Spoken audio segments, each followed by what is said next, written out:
Oui, je ne vais pas parler de la SEM, mais du service public particulier, donc qui est de s'occuper du devenir des corps après la mort. C'est un service particulier, c'est un métier, et nous choisissons effectivement de le déléguer avec un contrat de concession.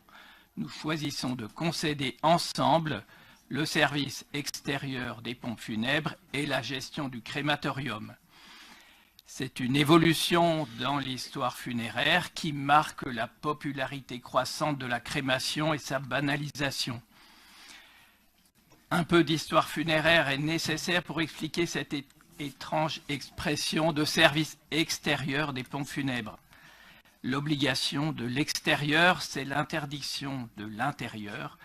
C'est l'interdiction des inhumations à l'intérieur au début du XIXe siècle, à l'intérieur des églises et autres lieux. Et au début du XXe siècle, c'est aussi la séparation des églises, l'intérieur, et de l'État, l'extérieur.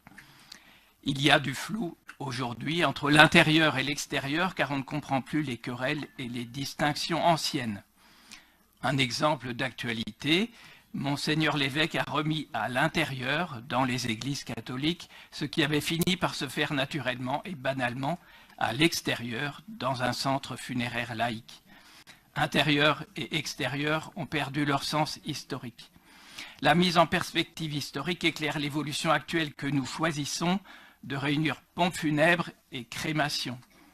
Cette mise en perspective éclaire aussi le choix déjà marqué dans d'autres domaines de compétences de notre métropole, le choix que nous voulons faire de l'affirmation du service public et de l'affirmation par surcroît du contrôle de la délégation du service public.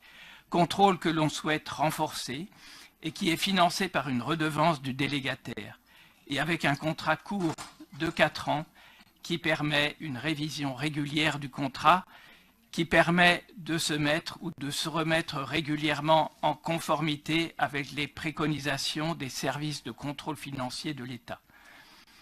La rigueur dans le domaine funéraire est indispensable, d'autant plus que les années qui viennent verront le nombre des décès s'accroître par l'effet de la démographie de l'après-guerre. Nous célébrerons l'an prochain les 75 ans de la libération de notre territoire. Les générations de l'après-guerre, dont je suis, deviendront à leur tour et en nombre croissant des usagers de notre service public extérieur des pompes funèbres et pour une bonne part aussi de notre crématorium réunis dans la même concession. En attendant le plus longtemps possible, bien sûr, et avec sérénité, le groupe PASC votera cette délibération.